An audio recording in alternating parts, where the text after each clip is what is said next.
Баршаңызға сәлем достар, бүгін сіздермен биылғы жылдың ең хит трендтегі тәттісі шоколадтағы құлпынай, яғни клубника в шоколаде дайындайтын боламыз. Ең алдымен құлпынайды жақсылап жуып құрғатып аламыз.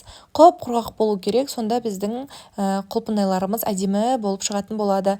Енді жақсылап арнайы ыдысымызға қара және ақ шоколадымызды салып аламыз. Мендегі шоколадтардың ішінде ешқандай дән ештеңесі жоқ, солысымен әдемі шығады. Су моншасына, яғни водяной баняға қойып ертіп аламыз.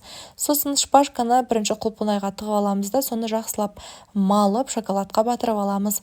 Ақ түстімен де дәл осылай жасайтын боламыз. Егер де сіздерде құлпынай жоқ болатын болса, бананмен де жасауға болады. Қазір соңында көрсетемін, бананмен де өте әдемі шығады екен қыздар.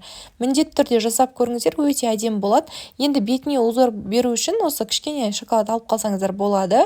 Пакетикке салып, дәл видеодағыдай әдемі етіп өзіңіз қалаған узорларды салуға болады.